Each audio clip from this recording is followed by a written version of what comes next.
खरं म्हणजे आपण नेहमी लक्षात घेतलं पाहिजे, आज या कुंभामध्ये जवळपास राज्य सरकार 33,000 कोटी रुपयाची गुंतवणूक करत आहे। पण ही गुंतवणूक ही केवळ टेम्पररी गुंतवणूक नाही आहे।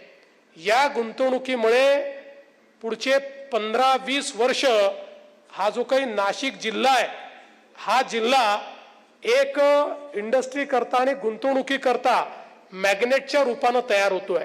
कारण या ठिकाणी होणारी कामं जी आहेत यातनं एकीकडे शहर बदलत आहे, दुसरीकडे जिल्ह्यातली कनेक्टिव्हिटी ही पूर्णपणे बदलते आहे। आज आपण सगळ्या प्रकारच्या महामार्गांनी जोडलं जातोय।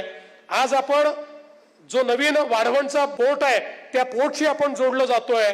आपण लॉजिस्टिक्स पार्क म्हणून या ठिकाणी जोडलं जातो।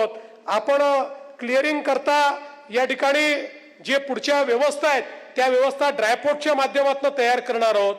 म्हणजे मला असं वाटतं की ही गुंतवणूक जरी कुंभामध्ये येणाऱ्या 12 कोटी लोकांच्या सोयी करता आपण करतो आहोत, पण मी तुम्हाला निश्चितपणे सांगतो ही जी 33,000 कोटी रुपयाची गुंतवणूक आहे ही पुढच्या 10 वर्षामध्ये 3 लाख कोटी रुपयाची अर्थव्यवस्था या नाशिकमध्ये तयार केल्याशिवाय राहणार नाही।